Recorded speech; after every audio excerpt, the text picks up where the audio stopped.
The final bit of information that you need to understand about your persuasive paper is addressing counterclaims. A counterclaim is any criticism that goes against your argument.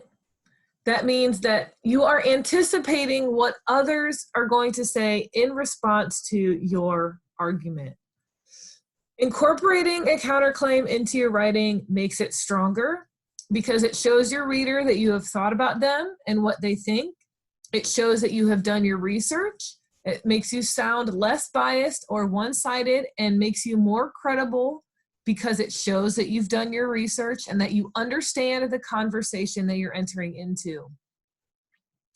Without a counterclaim, you will come off as closed-minded, you will leave your reader with unaddressed questions or concerns, and you will probably find that you have very little to say. When you are addressing your naysayer, think about your research. What have other people said about your topic? How is that different than what you're saying? What are some common viewpoints that others have on this topic? You're going to want to make sure that you state what your naysayers believe about your topic, and then you have to rebut what they say, using a logical explanation, showing that your point is a stronger one. Let's take a look at an example.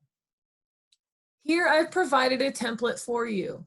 If you've never written a counterclaim or naysayer paragraph, this template will help you.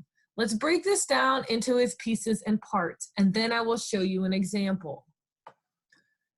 You will start your paragraph off by saying, on the other hand. This indicates to your reader that you're going to be discussing something that's different, that's counter to what you're already discussing.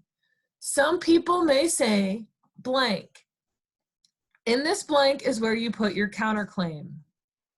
After you put the counterclaim, what these some people might say about your topic, you explain why their point of view makes sense. You don't want to degrade them. You don't want to alienate them. You don't want to say that they are stupid or anything like that. You explain this point of view makes sense because provide evidence to support their counterclaim. Why do people think that way?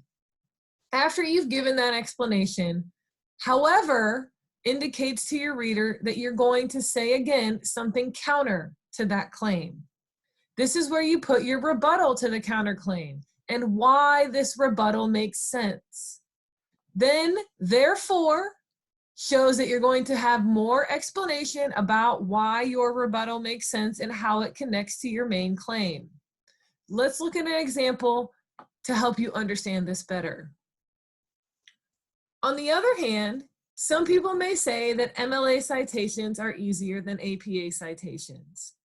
This point of view makes sense because MLA citations are more logical, because the capitalized titles appropriately include the author's first names. However, APA citations are used in more fields, while MLA is used only by the humanities. Therefore, APA citations are more important than MLA in introductory writing courses because more students will use them in their careers. So let's break this down again. Here, my first sentence, on the other hand, and then I give to you what people might say about citations.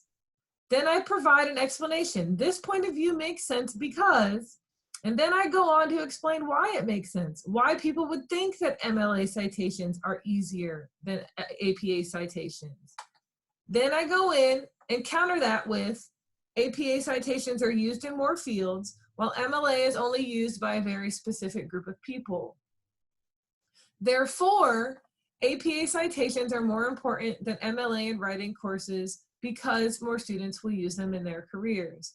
So this is my connection back to my main claim, that APA citations are more important than MLA in introductory writing courses. So make sure in your draft and in your final version of your persuasive project paper that you have a naysayer paragraph.